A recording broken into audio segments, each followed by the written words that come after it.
अपनी क्षमता को पहचाना बहुत छोटा, बस केवल रेंग सकती है, लेकिन अगर उस गुण के साथ रेंगा जाए तो जैसे स्विच की तरह से असर होता है वैसा पूरा सिस्टम बदल जाए। तो वह किस अपनी क्षमता को पहचानना ये तो ठीक है, लेकिन किस भावना के साथ पहचानना, किसने कहा समझना चाहिए? वाह वाह, बता दो। यही सच्चा उत्तर है जो आध्यात्मिकता का भी सूत्र है। और इसीलिए तुलसीदास ने भी कह दिया परहित सरिस धर्म नहीं भाई। उसने चींटी ने तोते के दुख को, उसकी संवेदना को अपनी समझा, इसलिए उससे आकर खुद पूछा कि तुम क्यों दुखी हो रहे हो, और सबके पास तोता गिड़गिड़ाते हुए गया था, किसी में इतनी संवेदना नहीं हुई, उसमें इतनी संवेदना हुई, खुद आकर पूछा।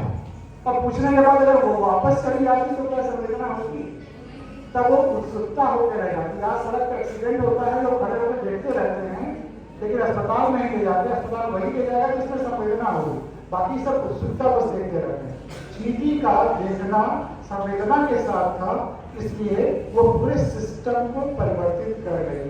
तो तुम सब जितनी भी तुम्हारी शक्तियां हैं उसको किसी ने लगातार कहा, लगातार करो, और संवेदना के साथ जब तुम प्रकृति के, परिवार के, समाज के, धरती के कल्याण के लिए अपनी शक्तियों का इस्तेमाल लगातार करते रहोगे तो उसका असर स्विच की तरह से होगा, चमत्कार होगा, मिरेकल होगा, और तुम जो चाहोगे हो जाएगा। ऐसा हो ही नहीं सकता ना हो, और अगर ऐसा ना हो तो मुझ मेरे ऊपर केस करना, मैं हूं, मेरा एड्रेस और फोन नंबर ले लेना, मेरे ऊपर केस करना। असंभव है तुम्हारे सपने पूरे ना हो, और वो सपने को रखने के ही नहीं, समाज, प्रकृति, धरती, समाज और इस कॉलेज के लिए भी।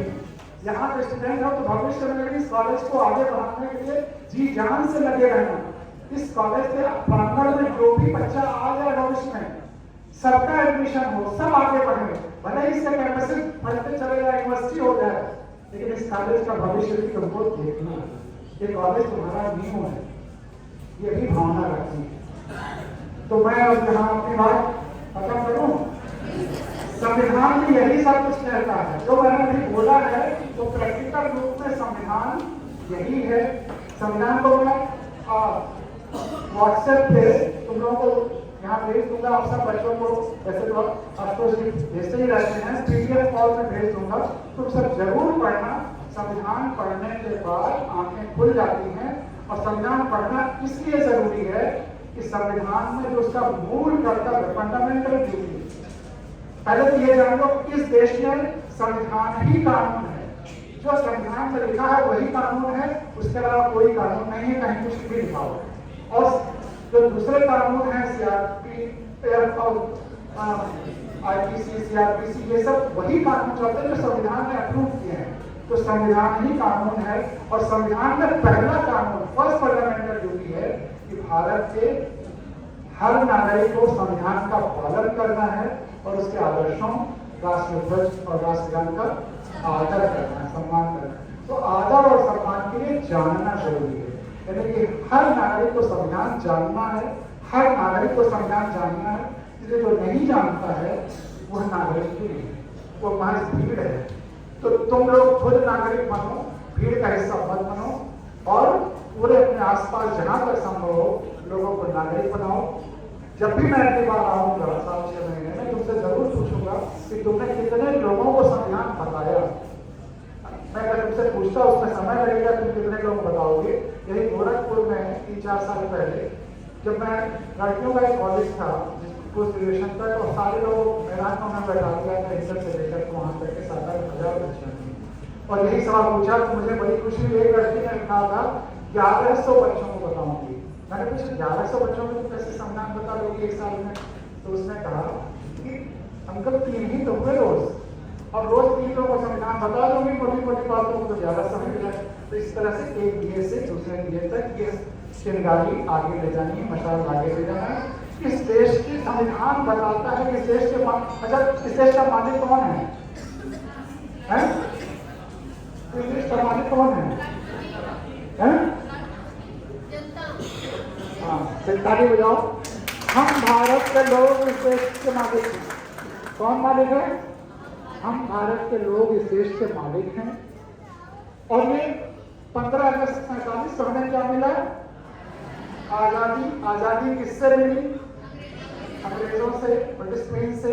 और किसके पास आई? हम भारतीयों के पास नहीं आई। गलत। 15 अगस्त 47 को आजादी किसके पास आई? 15 भारत के पास आई थी। भारत में किसके पास आई? 15 अगस्त 47 को आजादी किसके पास आई? जनता के पास नहीं आई। यही तो है। उस दिन इंटरिम गवर्नमेंट के पास गई। जनता को संविधान ने मालिक बनाया है। 26 जनवरी जिसको हम गणतंत्र दिवस के रूप में मनाते हैं, जब संविधान जब लागू हुआ तब वह आजादी इंटरिम गवर्नमेंट से जन जन तक गई। तो इसलिए 26 जनवरी और संविधान हम लोग के महत्वपूर्ण है कि संविधान नहीं होता तो आज भी इंटरिम गवर्नमेंट के पास होती। आज हम मालिक हैं और तीनों पालिकाएं, चाहे न्यायपालिका हो, चाहे कार्यपालिका हो, चाहे विधायिका हो, सब हमारे सेवक हैं और हम मालिक हैं। तो उसमें भी संविधान में भी सबसे महत्वपूर्ण है, संविधान में सबसे महत्वपूर्ण अंग कौन सा है? किसी को याद है प्रियम्बल? बस प्रियम्बल को याद पढ़ दे और नहीं तो मैं पढ़ूँ, आप लोग उसको दोहरा दें तो बात खत्म आ जाए। किसी को याद है प्रियम्बल? किसी को याद है?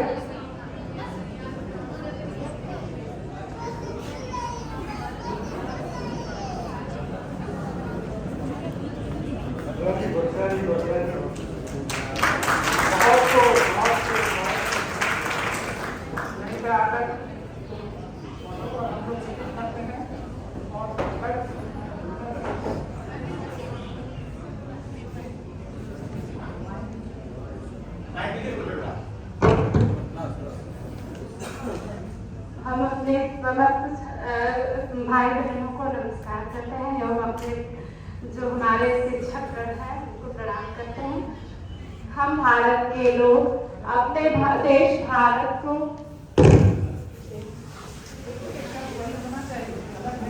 हम भारत के लोग अपने भारत को एकता, अखंडता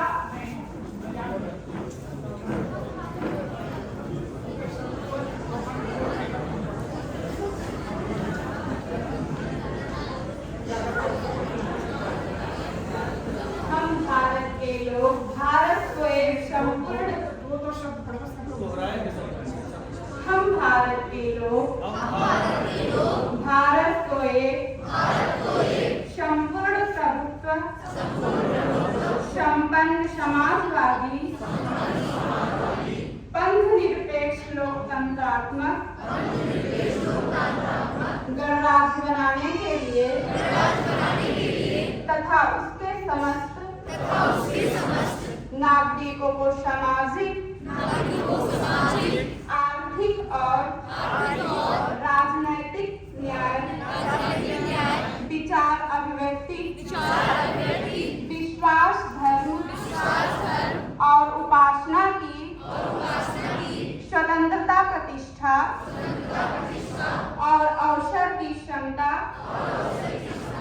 गरिमा और राष्ट्र की एकता और अखंडता सुनिश्चित करने वाली बंधुता बढ़ाने के लिए दृढ़ संकल्प होकर अपनी इस संविधान सभा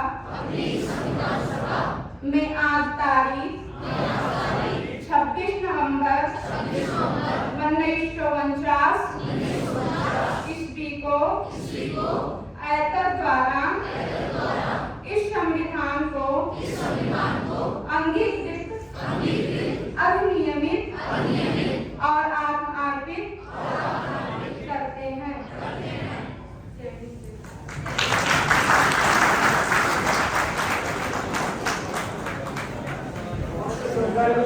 और इस बच्ची को व्यवस्था के आने का शब्दों को छोड़ करके बहुत बहुत धन्यवाद। एक बार जोर से ताली बजाओ करते हुए। और मैं एक बार फिर इसको आपके सामने पढ़ता हूँ, आप गहराई से इस पर विचार करिएगा। हम भारत के लोग, उसको रिपीट नहीं करना है, हम भारत के लोग भारत को एक संपूर्ण प्रभुत्व संपन्न मतलब अब इस देश, हम भारत के लोग ही इसके मालिक हैं। इस पर किसी बाहरी दबाव, बाहर देश का, व्यक्ति का, समूह का या आंतरिक दबाव, हम भारत के लोगों के अलावा और किसी प्रदेश, व्यक्ति या समूह का दबाव नहीं होगा। ये तो प्रभुता होगा। प्रभुत्व संपन्न, समाजवादी, मध्यप्रदेश, लोकतांत्रिक मतलब जमीन से, जनता से अब राज्य उभरेगा और गणराज्य जनता का राज्य होगा। नागरिकों को, समस्त नागरिकों को सामाजिक, आर्थिक और सामाजिक न्याय, विचार, अभिव्यक्ति, विश्वास, धर्म और उपासना की स्वतंत्रता, प्रतिष्ठा और अवसर की समता प्राप्त कराने के लिए तथा उन सब में व्यक्ति की गरिमा, हर भारतवासी गरिमामय है, उसमें जो विलक्षण शक्तियां हैं उसकी तरफ इशारा करता है। और राष्ट्र की एकता और अखंडता सुनिश्चित करने वाली बंधुता, दुनिया में इतने संविधान हैं लेकिन बंधुता शब्द और कहीं नहीं है। बंधुता मतलब हम भारत माता की संतान हैं और भारत माता की संतान नहीं है, आगे आर्टिकल 51 में है कि हम धरती माता की भी संतान हैं। इसलिए हमें भारत माता के तो सारे जो कुछ इसमें है, देश, व्यक्ति, समाज, सबके कल्याण के लिए काम करना ही है। दुनिया के लोगों की बेहतरी और कल्याण और शांति और अभिवृद्धि के लिए काम करना है। तो हम भारत माँ के संतान हैं, इसके सबमें वो बंधुता शब्द का रिश्ता है। एकता अखंडता सुनिश्चित करने वाली बंधुता बढ़ाने के लिए दृढ़ संकल्प होकर अपनी संविधान सभा में आज 26 नवंबर 49 को एकल द्वारा इस संविधान को अंगीकृत मतलब स्वीकार करते हैं। अधिनियमित मतलब आज से ये नियम बना और आत्मार्पित करते हैं मतलब खुद से खुद को अर्पण। हम भारत के लोगों ने संविधान को बनाया और खुद को अर्पण कर दिया। अब एक आखिरी जानकारी जो तुम्हें होनी चाहिए कि संविधान पास हुआ 26 नवंबर 1949 को और लागू 26 जनवरी 50 को क्यों किया गया?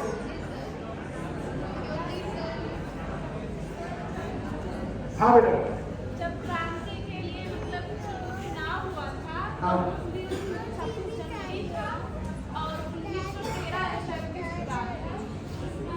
तब वहाँ ये निश्चित हुआ था कि जब हमारे देश को जब आज़ादी मिलेगी उसके बाद जब संविधान का निर्माण किया जाएगा तो 26 जनवरी को लाहौर कन्वेंशन में पहली बार सन 31 में यह निर्णय लिया गया था कि हम पूर्ण स्वराज्य चाहते हैं, भारत पूर्ण स्वतंत्र होगा। उस निर्णय को उस दिन लिया गया था, उसके रिस्पेक्ट में 26 जनवरी को इसे लागू किया गया। अब यहाँ कहते हैं अंगीकृत अधिनियमित करते हैं कि लागू कर देते, नियम बना दिया, तो फिर 26 जनवरी को नियम बना कि 26 नवंबर को नियम। इसमें यह है इसका उत्तर। पार्शली कुछ हिस्सा 26 नवंबर से लागू हो गया, कुछ नियम 26 नवंबर से लागू हो गए और कुछ 26 जनवरी से लागू हुए। दोनों दिन कुछ ना कुछ लागू हुआ, लेकिन जनता के पास सत्ता सीधे वो 26 नवंबर को आ गई जब ये अधिनियम। अब इसी के साथ हाँ, आपने कहा कि सरकार के पास वो सत्ता आई थी और जनता के पास 26 जनवरी। हाँ, इस मॉडल पे वो सरकार काम कर रही थी, उसको पहले भी सभी पहले हो गया चुनाव पहले हो गया था, लेकिन वो सॉवरेनिटी में नहीं हुआ था। तो उनके हेल्प करने के लिए 42-43 के आसपास ये चुनाव हुए थे, लेकिन जो सत्ता उस समय ट्रांसफर की गई थी वो ट्रांसफर ऑफ पावर एक्ट 245 में जो ब्रिटिश पार्लियामेंट में एक तो डोमिनियन स्टेटस इंडिया को दिया और दूसरा पाकिस्तान के लिए हुआ, पाकिस्तान में हुआ। आप इसकी पॉइंट लीजिए कि हमारा नंबर आपके पास है तो हमको बहस करने से रहेगा। Thank you. तो इसी के साथ बहुत बहुत धन्यवाद बच्चों। मैंने जबरदस्ती सुनवाया, लेकिन इतना आनंद मुझे बहुत कम जगहों पे आया हुआ है। बहुत बहुत धन्यवाद और सभी आयोजकों को, प्रिंसिपल को आपके बच्चे ने भी पूरा कार्यक्रम सुना। बहुत बहुत धन्यवाद सर।